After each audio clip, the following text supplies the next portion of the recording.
Develop ചെയ്താണ് ഇതിനെ നമ്മൾ ഇന്ന് കാണുന്ന ഒരു ഫോമിലേക്ക് വന്നത്. അല്ലാതെ ഒറ്റയടിക്ക് ഒരാൾ ചെയ്തുകൊണ്ട് വന്ന സാധനമല്ല. ഇങ്ങനെ പല ആളുകൾ അതിനകത്ത് പണിയെടുത്തിട്ടാണ് നമ്മൾ എന്താ പറയുന്നത് മ്യൂറൽ പെയിന്റിങ് ഒരു നമ്മൾ ശ്രദ്ധിക്കുക. അതാണ് കുറച്ചുകൂടി ഓർണമെന്റലാണെന്ന് തോന്നുന്നു അല്ലേ?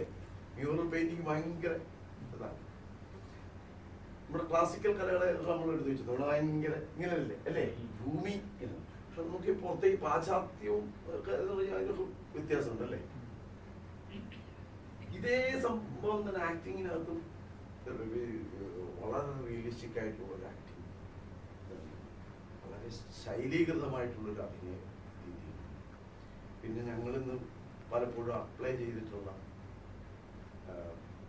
ചില കാരിക്കേച്ചർ ഫുഡ് ആക്ടിങ് അതിൻ്റെയൊക്കെ ചില സംഭവങ്ങളൊക്കെ നമ്മൾ അല്ലേ ഇന്ന് നിങ്ങളിതൊന്ന് അന്വേഷിച്ചാൽ മതി, കിട്ടും അതാണ് എവിടെയൊക്കെയാണ്. അതുപോലെ വളരെ റിയലിസ്റ്റിക് ആയിട്ടുള്ള ആക്ടിങ്, എന്നാൽ വളരെ സ്റ്റൈലൈസ്ഡ് ആയിട്ടുള്ള ചില എലമെന്റ്സുകൾ ഞങ്ങൾ ഇതിനകത്തേക്ക് അപ്ലൈ ചെയ്തിട്ടുണ്ട്. അത് ഈ രാവിലെ എഴുന്നേറ്റ് ഇന്ന് അവിടെ സ്റ്റൈലൈസേഷൻ കൊടുക്കാം എന്നൊന്നും പറഞ്ഞ ഇതല്ല. അങ്ങനെ ആക്ടർ അതിനകത്ത് നിന്ന് തന്നെ ക്രിയേറ്റ് ചെയ്തിട്ടുണ്ട്.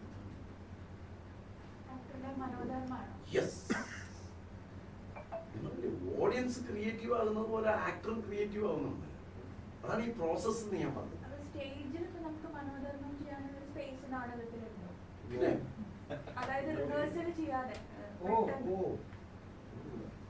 പലതരം ഞാൻ അഭിനയിച്ചോണ്ടിരിക്കാൻ കിരീടം നിറയിപ്പോയി.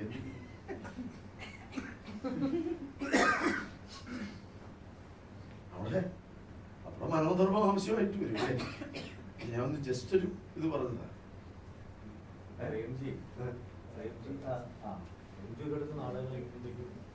നാടകം അവതരിപ്പിച്ചുകൊണ്ടിരിക്കുമ്പോൾ അതിൻ്റെ അടിയിൽ അറിയാതെ ഷുവർ മൈക്കിലാണ് ഈ പ്രൊഫഷണൽ നാടകങ്ങൾ നടക്കുന്നത്. പുള്ളി ഇങ്ങനെ തിരിഞ്ഞപ്പോൾ മൈക്ക് തട്ടി.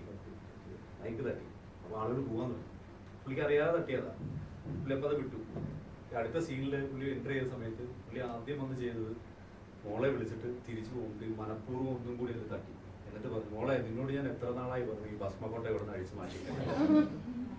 അത് ആ ആക്ടർ അപ്പോൾ അപ്ലൈ ചെയ്ത ഒരു മനോധർമ്മമാണ്. It happens. ഇന്നും അവര് ഇവിടെ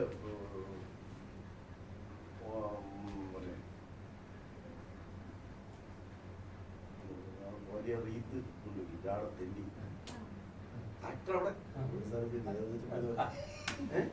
ഒരുപാട് സാധനം ചെയ്തതാണ്. ഏതാണെന്ന് പറയുന്നത് മനസ്സിലാവുന്നില്ല. രാവിലെ ആവുമ്പോഴത്തേനും മറ്റേ കൈവണ്ടിയും വലിച്ചോണ്ട് നമ്മളൊന്നുമില്ല, നമ്മളെ ചെറിയ പ്ലാസ്റ്റിക് കവറായിട്ട്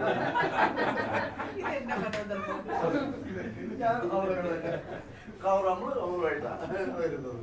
അങ്ങനെയല്ല മറ്റേ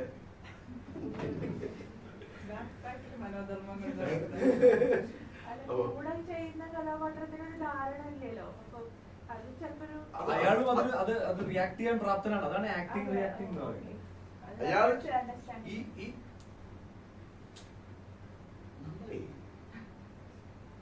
നമ്മൾ ഏറ്റവും പ്രിയപ്പെട്ട കൂട്ടുകാരികളുണ്ടാവും അല്ലേ? നമ്മൾ വെളിയിലൊക്കെ പോയിട്ട് തിരിച്ചു വരുമ്പോഴത്തേനും ഒരു കൂട്ടുകാരി ഇങ്ങനെ നോക്കി നിൽക്കുമ്പോൾ തന്നെ നമ്മൾ ഓടി പെട്ടെന്ന് ചിരിച്ചോടി എന്തോ അടി അല്ലേ? നമുക്ക് അയാളെ മനസ്സിലായ നടത്താം.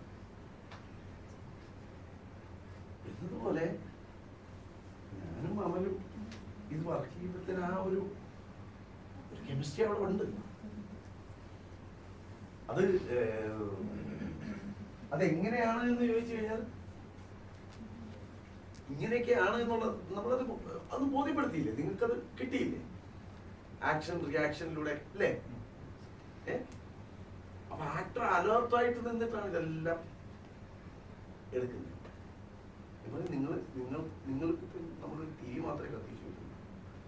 ഇതിൽ നിന്നൊരു തീപ്പന്തം ഉണ്ടാക്കേണ്ടത് നിങ്ങളാണ്. നിങ്ങൾ അന്വേഷിക്കും. അതിന് ഒരു നോളജ് കിട്ടാൻ വേണ്ടിയിട്ട് നമ്മൾ എന്താ പറയുന്നത്, ഏതൊക്കെ രീതിയിൽ നമ്മൾ അലയുക എന്ന് പറയുന്നത്. എൻ്റെ പണ്ട് സുനിയനൊക്കെ ഞാൻ ഒരു പ്ലേ ചെയ്യാനായിട്ട് പോയി. എൻ്റെ ഒരു ഗുരുനാഥൻ, അദ്ദേഹം നന്നായിട്ട് അടിച്ച് സെറ്റായിട്ട് ഞാനൊരു നാടകം ചെയ്തിട്ടുണ്ട്. വെടികൊണ്ട്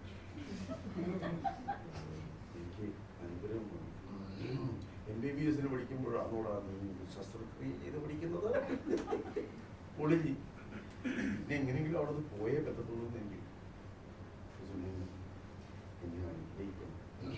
ഈ നഗത്ത് ഇന്ത്യയായിട്ട് എനിക്ക് ബഷീർ നഗത്ത് ഇന്ത്യയിൽ നല്ല തെണ്ടിയാകുമ്പോൾ മാത്രമാണ് ആ നല്ല തെണ്ടിയുടെ പാത്രത്തിൽ മാത്രമേ ധാരാളം സമ്പാദ്യം ഒഴിഞ്ഞ പാത്രത്തിൽ മാത്രമേ നമുക്ക് എന്തെങ്കിലും നീ നോളജ് തരുന്ന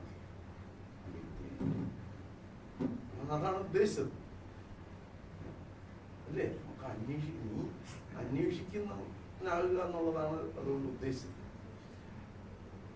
നല്ല തെണ്ടിയായിരിക്കുക എന്ന് പറയുന്നത് അതുപോലെ തന്നെ നമ്മൾ നല്ല തെണ്ടികളാണെന്നുള്ളതാണ്. ഇഷ്ടായി ശരി. അപ്പൊ ഓക്കെ, ഞാൻ